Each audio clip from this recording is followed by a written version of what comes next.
My name is Dyirbal and I am the writer, director, producer and editor of Nahra. So I wrote this film last year. I was actually in Yimidia country, which is Cooktown area of Far North Queensland, and I was currently travelling at the time, and I had time to sit down and just think about the changes that were about to come. So we were about to get our little sisters back home for the first time, full time. So they were going to live with us, and I was like, I want to write a film about this because it's a story that needs to be told. Yeah, so basically I came up with the idea of sticking to what I know in short film, which is, I think for me, I find success in the voiceover, poetic style, like short films that are based around my life and my family's stories. So yeah, and I really wanted to be able to tell this story, one, make a really cool short film, but two, have that healing process of being able to reconnect with culture and get the girls to reconnect with their culture down here and their community and their family. So that was the whole reason why I wanted to make this film. So the script development process ran pretty smoothly. I wrote the original script and then I presented it to my brothers and sisters, which is Nahra, Lakira, Nakia, Kyron, Shade and Elijah. And we all sat down together around the table one night and just went through the entire script and each added our own elements of what we remember. So there's just different bits and pieces that I didn't know that I needed to get from my brothers and sisters and what they remember of our story and the girls being taken away, and then also, you know, the happy memories, the scurfing, the swimming at the creeks and all of that. We wanted to kind of combine all of our memories and put it into one script. So yeah, it ran really well, obviously, and it was really good and healing to talk about what we remember. Okay, so I'm Nahra and I've never been an actress or anything, never been in a film. Actually, that's a lie. I've been in a film, but not acting. I'm actually glad that the original script, which only Jarvis wrote, was not the final thing, because you didn't have the full story or everyone else's stories combined, when in the end it was like the whole family's experiences in one, and it just worked well. At the beginning I was like, had no idea what I was doing, and then at the end I think I just got more confident and it was just easier to do everything, and also I was kind of over it, so I wanted to just get it over and done with. Favourite scene? Probably the one at the school with the ochre, and the beach one. I feel like represents like everything that actually went on when we were little, and it just perfectly captured the moment. Everyone, especially like, you know, Aboriginal people, Indigenous people, they should have the opportunity to tell their own story. Yeah, we're at the Yum Yum Tree. This is where me and Nav and everyone grew up. Hey, that's not very nice. That's very rude. Huh? Hey Adan, hey Freya. How you going? Pretty good. We're about to film the Taken scene. Scrumptious. Pretty much. It's all go, guys. So my name is River Walker. I'm like close friends, family with the director and all their crew and stuff. So I've, you know, been a part of their family and culture for a long time now. This time last year, I was roped into being the sound guy. I'd never been trained in any kind of like film or anything, so I just learnt with the experience and brought it in here with this set. Working on this film kind of gave me a greater appreciation for the culture and being able to bring that into my business, which is a skate brand, for eventually reaching out to Indigenous artists and being able to like understand their culture kind of thing and connection to the land, and really more tell the story through the art instead of just it being, you know, just a piece of art. Honestly, I think that it was quite special because in a way, like, we were able to help Nahra kind of portray her memories and like work through a really like hard time in her life, and I think it was special to be a part of that and be able to help. Yeah, definitely. I would say that it was also just quite touching to witness like the retelling of Nahra's journey and story, and yeah, just to be a part of that. It's just been nice to, for one, just get closer to your family and get closer to your story, because it's quite a big story, and I think it's brought us all closer together as a group. I think it's just nice to know that people aren't alone. Like, Definitely. a lot of people go through really traumatic life experience, and I think that it's kind of hidden a lot, and it doesn't need to be hidden.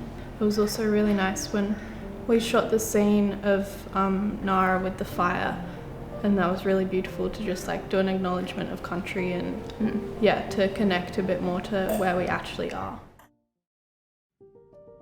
I became friends with Jarvis a few years ago now. We became pretty close. So I started doing a bit more DOP work with him, and slowly that just evolved.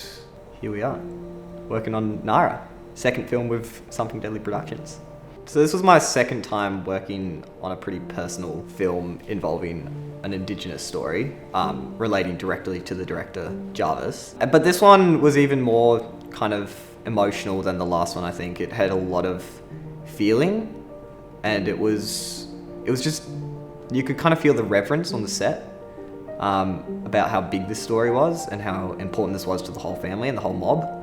So it was a true honour to be part of this film and to be able to be such a big part in telling the story. Yeah, I learned a lot on this production. For one, we were shooting on a level of gear that I've never really worked with before. It was a very high budget production. We had a very, very good quality gear from Cine 2481, who was our kind of sponsor. Yeah, it was a big learning curve working with so much gear and then trying to balance that with Jarvis's style in a kind of flowing on the go kind of style of filmmaking, which is very, I think, unique to Indigenous storytelling. This story is very unique to Jarvis's family, but at the same time, it's a story that we can kind of see again and again in different places all around the world, really, and in different cultures, especially Indigenous cultures, I think. So I think it's really important that it's been put into a format, the format being film, that will really be able to be put out there in today's modern society. There were a lot of different references for this film. Two of the most kind of bold would be Euphoria and Everything Everywhere All at Once, which are both very stylized, modern, contemporary pieces that use very quite abstract at times lighting techniques, angles, all this different type of stuff.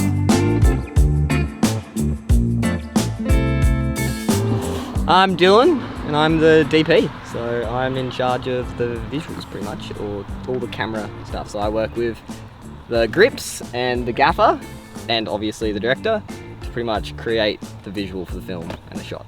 So.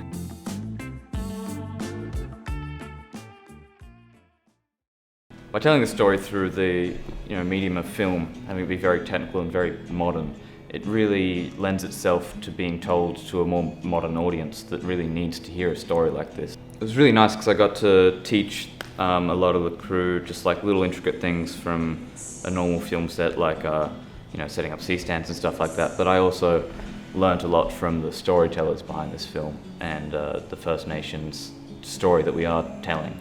It was also a lot more fun having a very tight-knit crew of 10, sometimes 15 people at the most.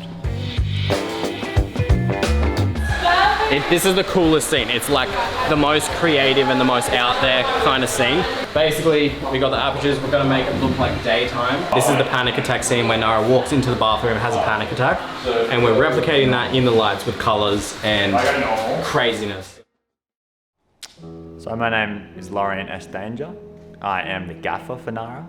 Yeah, my background is not in gaffering or lighting. I know how to use gaffer tape. That's about the extent of my knowledge, and I turn on the lights when I get home.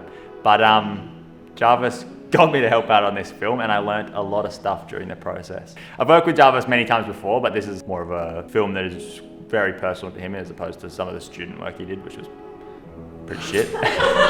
It was nice to be able to work with him on something bigger, and it's been nice to watch him make bigger and bigger films. I think that I learnt a lot in terms of how to approach sort of the scenes Jarvis wanted to do respectfully, and at some points Jarvis would acknowledge the traditional owners of where we were filming, which I think was really good for everyone on set. It sort of brings a deeper understanding of something that is so like emotional and makes it quite accessible for people to experience. I think that it's really important to share more First Nation stories because they're sort of underrepresented in the community and in the market share of films, really. My favourite moment on set was when we were filming the car scene with the crazy lights, but also we had, you know, water on the car and we had to make it look like it was raining. So I was sitting there with a leaf blower, just full right at the window, shooting water at the window. And Nahra was trying to cry while I was shooting the leaf blower right at her face. I learnt how to coordinate with a team a little bit better, I think. I can be quite bossy, so taking orders from other people sometimes I get a bit like, no. But I think because we're all really good mates, it was really good. You know, everyone might like be a little bit bossy in the moment and then be like, you know, love you, bro. Even though I am the composer, I helped out on set. This was a very small crew, kind of an all hands on deck situation. So I'd come into set to help out and you could feel the emotion. A lot of times there were some scenes and some shots where the actress had to reenact what actually happened to her and you could feel the emotion. There was a seriousness in the air where you could cut it with a knife. This film is very, I will say, music focused. And I've had to work very closely with Jarvis, the director, to really kind of make sure that our styles both kind of make sense and mesh very well. And my personal favorite moment would have had to be the last scene of the movie. There's no paid actors, there's no extras. What Jarvis did was basically just host a barbecue on the beach and everyone was their natural selves, everyone was yarning and mingling with each other. And in the background, Jarvis kind of just put the camera in, Nahra went through, hugged the sister. Like, it felt so just real and natural and organic.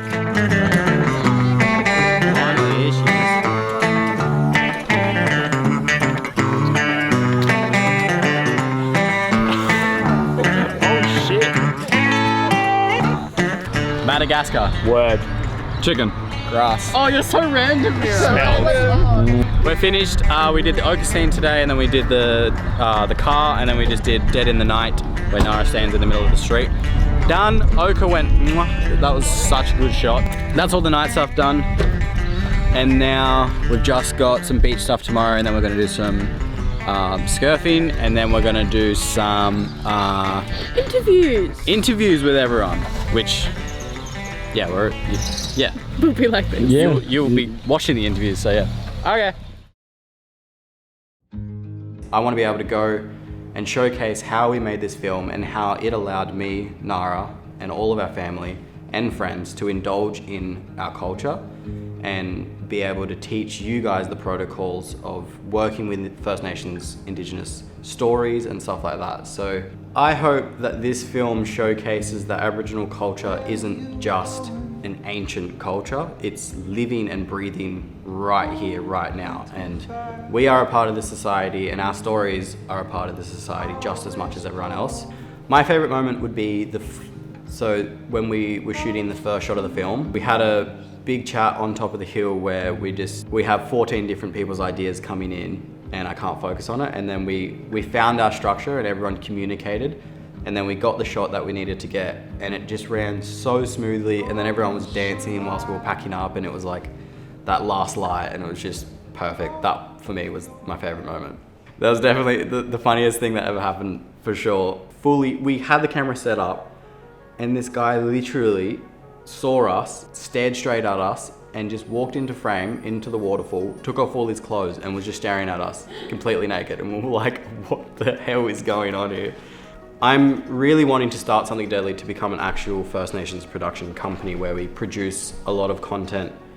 And just being able to have that budget and just being able to make sure that I can pay people for their time. So we had this full week where everyone was just like, I'm free, let's do it. Yeah, that's one of the most difficult things about being an amateur filmmaker and being like a student filmmaker is not being able to pay anyone. So it was really good. Thanks Regional Arts Australia. Yeah, they funded us, which was great because that means I didn't have to reach out and do GoFundMes like I've done for all my other films and ask all my family who's already broke for money. So we are supported by Cine 2481, which is a local camera hire shop on Bundjalung country here in Cavanbar, which is Byron Bay. And they've come on board to support us, which is really cool because it feels good to, have someone like that entrust us with a lot of gear and allow us to professionally develop in that sense of like actually using gear that is what you're supposed to use to make a film. Nahra! Yeah, idiots. Thanks, everyone.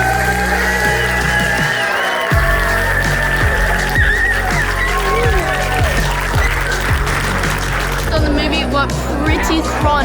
I loved it so much. Okay guys, so my thoughts on this amazing film is that it was so Jarvis loved it. And Kai, what were your thoughts on this film? It's almost unexplainable. You've got to see the film. You've got to see them. You got to. As an actor in this film, what are your thoughts? Actress, I think it was really great. I had a teardrop. I shed a teardrop. Lucia, she was sobbing in the audience.